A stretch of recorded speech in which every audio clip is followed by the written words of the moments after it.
Moving on now, Prime Minister Narendra Modi slammed opposition doublespeak on human rights while addressing the 28th Foundation Day of the National Human Rights Commission. He has also hinted at political misuse, saying that some people selectively use human rights for their own advantage. Listen in. मानव अधिकारों से जुड़ा एक और पक्ष है जिसकी चर्चा मैं आज करना चाहता हूं।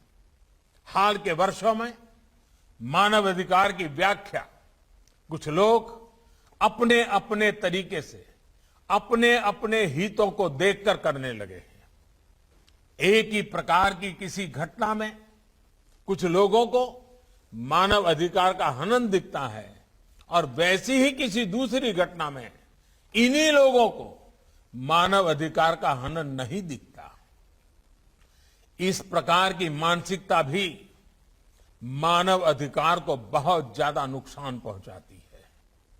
मानव अधिकार का बहुत ज्यादा हनन तब होता है जब उसे राजनीतिक रंग से देखा जाता है, राजनीतिक चश्मे से देखा जाता है, राजनीतिक नफा नुकसान के तराजू से तोला जाता है।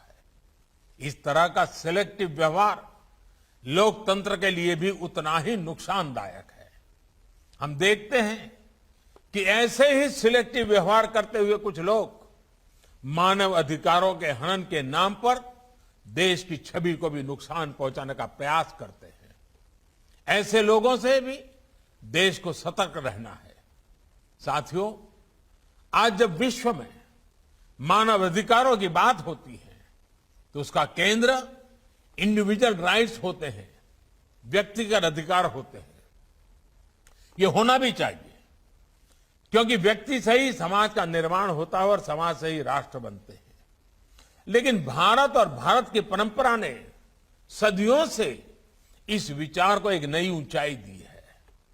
हमारे यहां सदियों से शास्त्रों में बार बार इस बात का जिक्र किया जाता है, आत्मनः प्रतिकूलानि परेशान न समाचारेत, यानी जो अपने लिए प्रतिकूल हो वो व्यवहार दूसरे किसी भी व्यक्ति के साथ न करें।